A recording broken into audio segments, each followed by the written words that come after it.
मनेंद्रगढ़ जिले में 3 दिन की जनसंवाद कार्यक्रम मुख्यमंत्री मनोहर लाल ने जनता को करोड़ों के विकास कामों की सौगात दी। सीएम ने गोद बलाहा कला गांव से जनसंवाद कार्यक्रम की शुरुआत की। सीएम ने 5 करोड़ 31 लाख से बने बालाहा कला की प्राथमिक स्वास्थ्य केंद्र का उद्घाटन किया। जनसंवाद की शुरुआत में सीएम मनोहर लाल ने 3 बच्चों को जन्मदिन की शुभकामनाएं दी। साथ ही 10वीं क्लास में अच्छा रिजल्ट लाने वाले छात्रों को सम्मानित किया। सीएम मनोहर लाल ने गोद बलाहा कला बलाहा खुर्द के लिए जमीन मुहैया कराने पर नहर की घोषणा की, जिससे निजामपुर के आसपास के 9 गांव को भी फायदा मिलेगा। मुख्यमंत्री मनोहर लाल ने बवानिया गांव में खुला दरबार लगाकर आम जनता की समस्या सुनी। सीएम ने अधिकारियों को जल्द निस्तारण के भी निर्देश दिए। हमारे यहाँ देश और प्रदेश में दोनों जगह 67 नौकरियां मिली, 67। लेकिन जो मोटा अनाज की मुहिम चलाई है, इसके अंदर हमें हर महीने 1 लाख रुपए बचत हमारी आ रही है। सतनाली गांव में भी मुख्यमंत्री मनोहर लाल ने जनसंवाद कर विकास कार्यों की हकीकत को जाना। साथ ही लोगों को राज्य सरकार की कल्याणकारी योजनाओं के बारे में जानकारी दी। नांगला सिरोही गांव को मुख्यमंत्री मनोहर लाल ने सौगात दी। सीएम ने सीएचसी की नई बिल्डिंग बनाने को मंजूरी दी। इसके साथ ही गांव के लोगों के साथ संवाद कर समस्याओं को जाना। भालखी गांव में मुख्यमंत्री मनोहर लाल खट्टर ने जलघर का निरीक्षण किया। सीएम ने अधिकारियों को जरूरी दिशा निर्देश भी दिए। सीमा गांव में मुख्यमंत्री मनोहर लाल ने बाबा खेतानाथ मंदिर में मत्था टेका।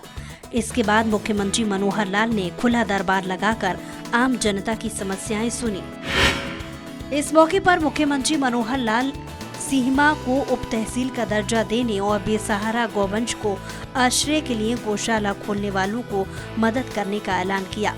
इसके साथ ही मुख्यमंत्री मनोहर लाल ने राजकीय महिला कॉलेज सीमा के काम का निरीक्षण किया और अधिकारियों को जरूरी दिशा निर्देश दिए। मैं आपके माध्यम से और सीमा के लोगों को मैं संदेश देता हूं कि यहाँ सब तहसील जो है बना दी गई। वहीं लहरौदा गांव में मुख्यमंत्री मनोहर लाल ने जलघर का निरीक्षण किया। निजामपुर गांव में मुख्यमंत्री मनोहर लाल ने सूक्ष्म सिंचाई योजना के 2 प्रोजेक्ट और धौलेड़ा बाईपास के सुधारीकरण काम का शिलान्यास किया।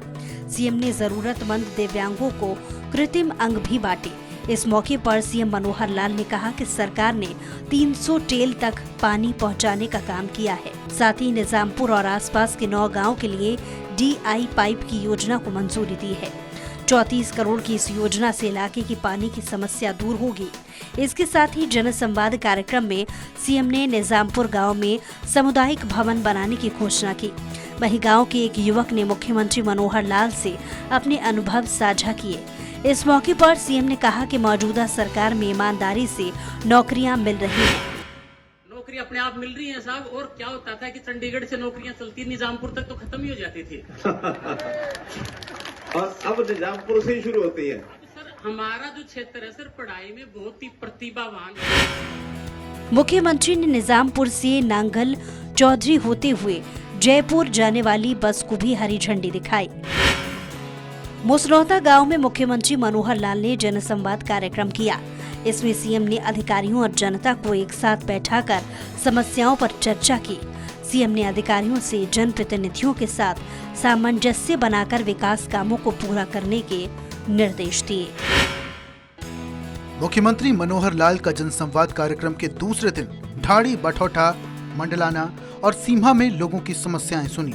कार्यक्रम से पहले बोर्ड परीक्षाओं में उत्कृष्ट प्रदर्शन करने वाली छात्राओं को मुख्यमंत्री मनोहर लाल ने टैबलेट दिए। मंडलाना गांव में मुख्यमंत्री मनोहर लाल ने लोगों से जनसंवाद किया। सीएम ने जनता से रूबरू होकर राज्य की कल्याणकारी योजनाओं के बारे में जानकारी दी।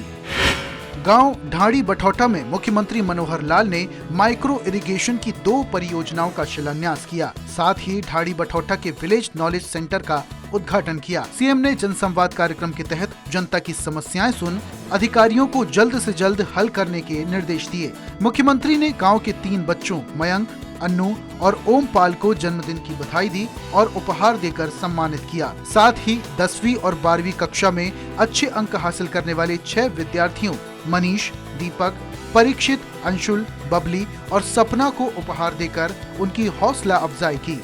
मुख्यमंत्री ने गांव में 2 एकड़ भूमि पर व्यायामशाला बनाने और तालाब से पानी निकालने के लिए कृष्णावती नदी तक पाइपलाइन बिछाने की घोषणा की।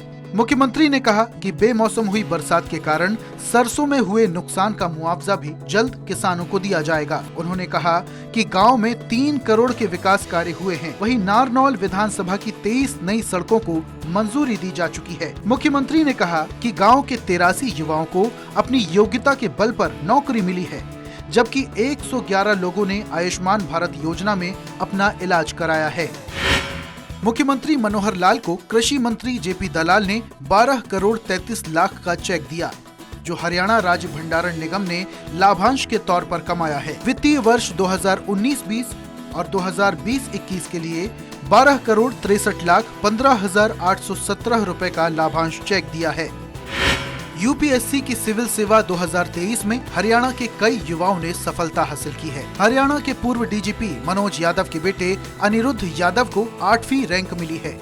फतेहाबाद जिले के अभिनव सिवाच ने 12वीं, जोलाना की अंकिता पवार ने 28वीं, झज्जर जिले की मुस्कान डागर ने 72वीं, चरखी दादरी के सुनील फोगाट ने 77वीं रैंक हासिल की है। मुख्यमंत्री मनोहर लाल ने सभी चयनित उम्मीदवारों को बधाई दी और उनके सुखद भविष्य के लिए कामना की। सीएम ने कहा कि आप लोग देश की सेवा कर प्रदेश और परिवार का नाम रोशन करें। मुख्यमंत्री मनोहर लाल ने फतेहाबाद के अभिनव सिवाच को यूपीएससी की परीक्षा में 12वीं रैंक लाने पर बधाई दी। अभिनव सिवाच के पिता हरियाणा सरकार में काम करते हैं। इस मौके पर मुख्यमंत्री ने कहा कि हरियाणा सरकार भी मेरिट प्राथमिकता दे रही है। चंडीगढ़ में मुख्यमंत्री मनोहर लाल खट्टर ने पत्रकार वार्ता की, जिसमें सीएम ने कहा कि हमने बिजली विभाग की कार्यप्रणाली को बेहतर किया है। 2014 में लाइन लॉसेस 34% था, जो अब 11% रह गया है। सीएम ने कहा कि राज्य के 5,694 गाँव को 24 घंटे बिजली मिल रही है। 2024 से अब तक करीब 61,000 नए ट्यूबवेल कनेक्शन दिए गए हैं, जिसमें करीब 50,000 ट्यूबवेल कनेक्शन कुसुम योजना के तहत दिए गए हैं। सीएम ने कहा कि सालाना 1 लाख से कम आय वाले जिन परिवारों के बिजली कनेक्शन कटे हैं, उनके बिजली बिल का 50% प्रिंसिपल अमाउंट माफ किया जाएगा। वहीं अंत्योदय ऊर्जा सुरक्षा योजना के तहत बिल माफ किए जाएंगे। गुरुग्राम के आउटर एरिया सेक्टर 89 में हो रही राहगीरी में मुख्यमंत्री मनोहर लाल ने शिरकत की। मुख्यमंत्री ने वॉक साइकिल रन को हरी झंडी दिखाई। साथ ही मुख्यमंत्री ने खुद भी साइकिल की सवारी कर राहगीरी के भागीदारों का जोश बढ़ाया। वहीं सीआरपीएफ के बैंड ने देशभक्ति पर आधारित धुनों से समा बांधा।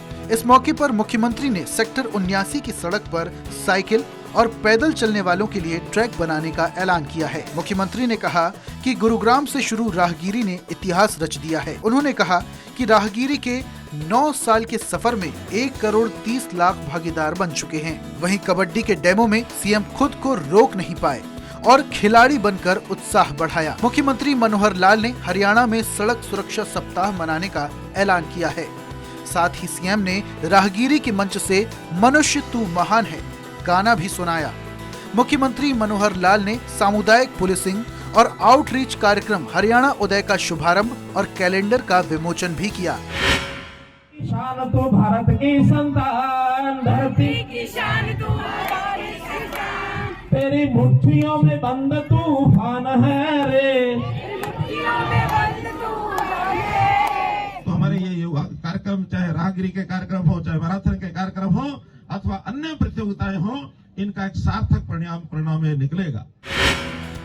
मुख्य सचिव संजीव कौशल ने चंडीगढ़ में शहरी स्थानीय निकाय विभाग, गुरुग्राम और फरीदाबाद के नगर निगमों के अधिकारियों के साथ वर्चुअल बैठक की, जिसमें ताजा कचरे के प्रभावी प्रबंधन को लेकर अधिकारियों ने बताया कि नगर निगम फरीदाबाद ने 890 टन प्रतिदिन की क्षमता की विकेंद्रीकृत अपशिष्ट प्रसंस्करण सुविधा बनाई है। मुझारी लैंडफिल साइट पर 4 एकड़ पर अगले 15 दिनों में नए अपशिष्ट प्रसंस्करण सुविधा का काम शुरू हो जाएगा।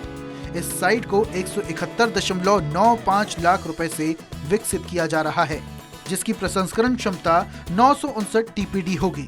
इसके अलावा प्रतापगढ़ में 4 एकड़ पर 167.67 लाख रुपए से 250 TPD की क्षमता का अपशिष्ट प्रसंस्करण विकसित किया जा रहा है। बंधवाड़ी साइट पर दैनिक अपशिष्ट प्रसंस्करण क्षमता बढ़ाने पर जोर दिया है।